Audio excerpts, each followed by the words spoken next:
संपूर्ण अस्तित्व को मेरा प्रणाम।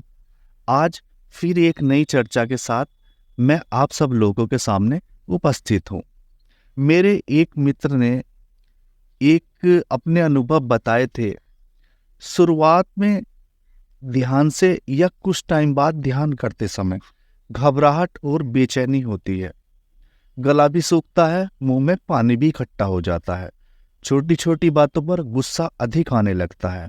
मन में तरह तरह के विचार ध्यान के बारे में आने लगते हैं कि अब कुछ बात तो बन नहीं रही है, तो इसलिए ध्यान से उठ जाते हैं और मन बार बार पीछे की तरफ जाता है।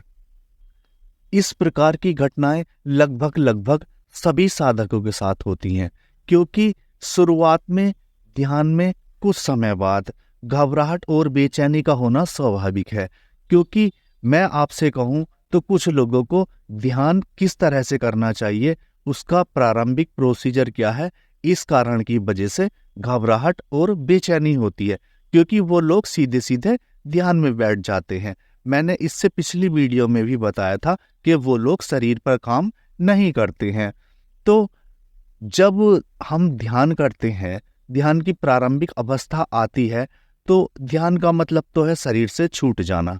अंत में आके धीरे धीरे आके शरीर का बोध ही समाप्त हो जाना है।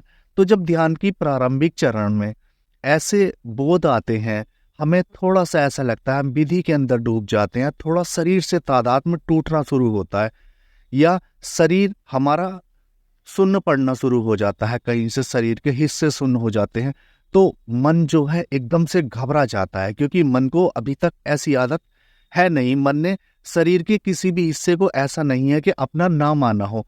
अब मन की दशा ये हो जाती है कि मन शरीर को छोड़ना नहीं चाहता है, लेकिन जब हम जरा से भी शरीर से अलग होते हैं, तो इस तरह की घबराहट और बेचैनी हमारे साथ होना स्वाभाविक है। क्योंकि शरीर से तादात्म्य हमारा करोड़ों जन्मों से है, चाहे हमारा शरीर किसी भी रूप में क्यों ना हो, चाहे हम मनुष्य क्यों ना हो, चाहे हमने किसी योनि में जन्म क्यों ना लिया हो, तादात्म्य तो शरीर से ही है। और मैं आपसे अपने अनुभव से कहूं तो जो भी साधक ऐसे ही ध्यान करने बैठ जाते हैं, तो उनके सामने शरीर की इस प्रकार की बेचैनी की घटनाएं घटती हैं। लेकिन जो साधक मृत्यु का सतत बोध स्मरण करके ध्यान में बैठते हैं, तो उनके सामने इस तरह की घटनाएं नहीं घटती हैं कि उनके शरीर में बेचैनी हो रही है या उनका मन घबरा रहा है। क्योंकि जब मन में सोच लिया है कि अब तो मरना ही है, तो फिर क्या शरीर घबराएगा और क्या बेचैनी होगी। देखिए, ऐसी स्थिति में गला इसलिए सूख जाता है क्योंकि आप शरीर से काम नहीं करते हैं। आप थोड़ी देर के लिए अक्रिया में पहुंच जाते हैं। ध्यान करते समय ध्यानी का शरीर अक्रिया में हो जाता है। जहां भी जरा सी उसके ऊपर शांति उतरनी शुरू हुई और उसे ध्यान का अभ्यास करते हुए 10-20 मिनट हो गए, आधा घंटा हो गया, तो क्या है, शरीर खुद ब खुद अलग होना शुरू हो जाता है। तो जिसके कारण देखिए, शरीर की अपनी क्रियाएं हैं, आत्मा की अपनी क्रियाएं हैं। तो इसीलिए शरीर में जो है आपके गले में थोड़ा सूखना भी महसूस होता है कि आपका गला सूख रहा है, आपके मुंह में पानी इकट्ठा हो जाता है, तो बार बार उसे अंदर ले जाने की कोशिश करते हैं। चलन इतना ही है कि मन कुछ ना कुछ तो करेगा, आपका ध्यान भटकाने के लिए इधर उधर ले जाएगा। ये बहुत प्रारंभिक समस्याएं हैं, ऐसी समस्याएं तो आपके साथ आनी ही हैं। अब आपको समझना है, आपको ध्यान से हटाने के लिए कोई ऐसा मार्ग नहीं है। आपको ध्यान से सिर्फ हटाया जा सकता है आपके शरीर के माध्यम से। आपके शरीर में बेचैनी पैदा करके, आपके शरीर में घबराहट पैदा करके, आपका दिल घबराने लगे, या आपके शरीर में कहीं दर्द होने लगे, आपके शरीर के किसी दाएं बाएं हिस्से में दर्द होने लगे, पैर में कीड़ियां चलने लगे, तो मन कुछ ना कुछ ऐसा करता है कि आपको शरीर से प्यार है, शरीर से जिसे प्यार है, अब वो तो घबराएगा ही। जरा सा कांटा भी लग जाता है तो कितनी बेचैनी होती है। तो बस मन जानता है कि इसके शरीर पे चोट करो, ये शरीर पे चोट करने से घबराएगा, और जब घबराएगा तो ध्यान से खुद ही दूर भागेगा, और मैं ऐसा का ही ऐसा सलामत रहूंगा। अब देखिए दोस्तों, एक बात भाई ने बहुत इंपॉर्टेंट कही है कि छोटी छोटी बातों पर गुस्सा आता है। देखिए, मैं आपसे कहूं गुस्सा आना, गुस्सा आया कहाँ से? उस समय आप ध्यान कर रहे थे, उस समय तो आपको गुस्सा नहीं आया, लेकिन ध्यान के बाद उठने से आपको गुस्सा आया। यानी कि गुस्सा आपके भीतर मौजूद है पहले से। जो आपने गुस्से की गांठें पहले दबाई हैं अपने भीतर, ध्यान क्या करता है? उन गांठों को उभारता है, उन गांठों को काटता है, उन्हें बहुत जल्दी जल्दी काटता है। साधारण जीवन में जब हम जीवन जीते हैं तो देखिए वो गांठें हमारे अंततः लास्ट तक दबी रह जाती हैं। ध्यान करता क्या है? ध्यान यही करता है कि आपके भीतर जो भी दबा हुआ है उसे बहुत तेजी के साथ बाहर लाता है, चाहे वह आपका गुस्सा हो या काम वासना हो।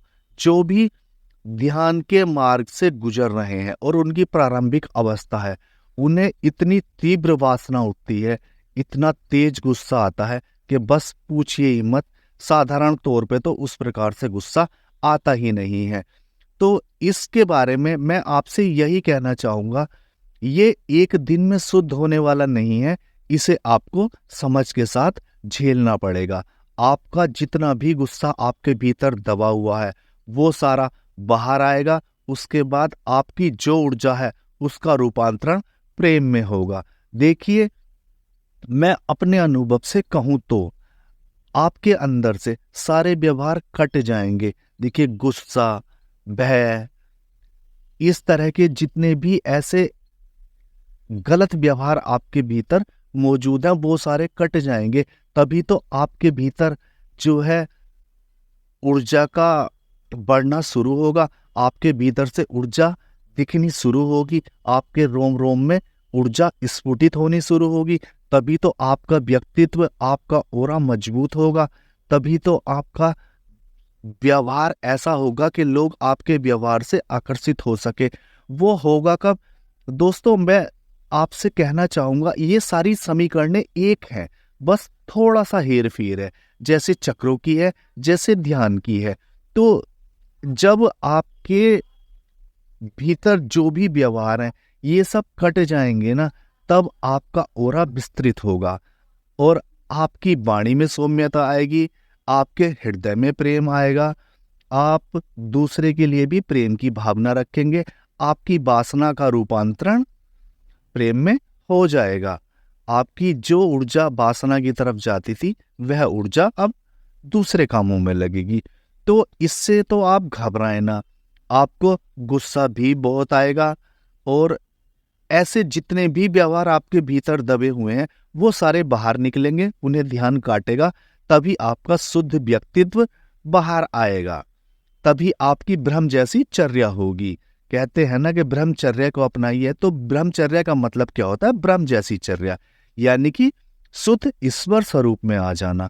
तो जब तक मनुष्य शरीर में है तो उन व्यवहारों को काटना भी पड़ेगा, तभी तो आप ब्रह्म जैसी चर्या में आएंगे।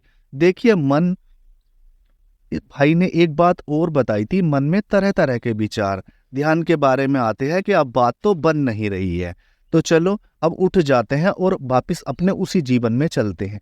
देखिए, ये प्रक्रिया एक दिन में समाप्त होने वाली नहीं है।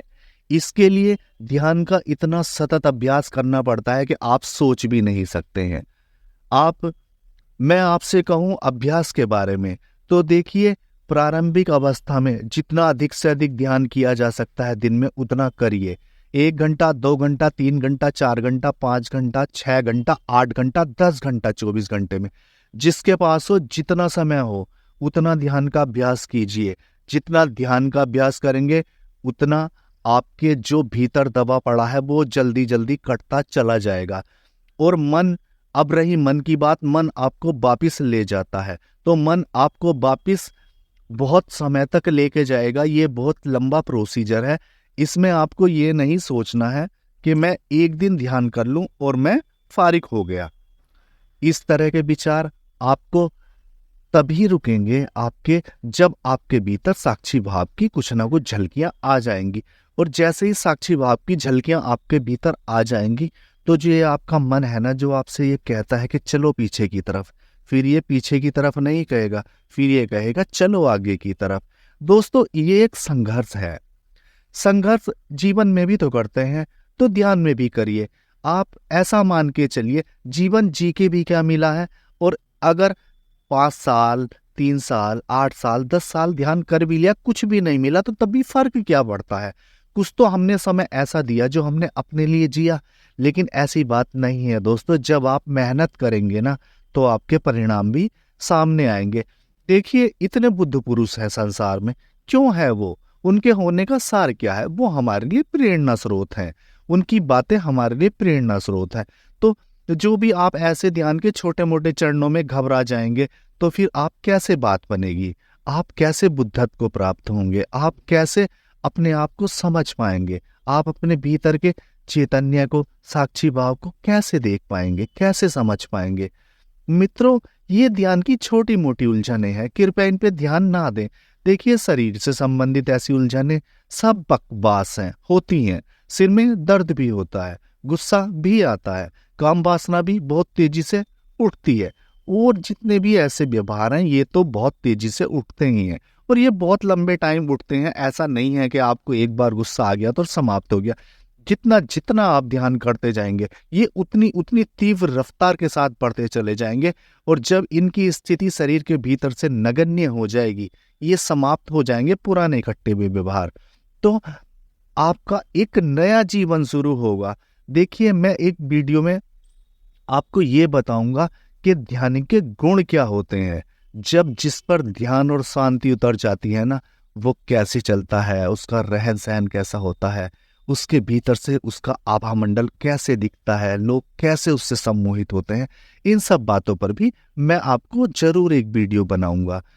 साधक मित्रों, आज की इस चर्चा को यहीं समाप्त करते हैं। संपूर्ण अस्तित्व को मेरा प्रणाम।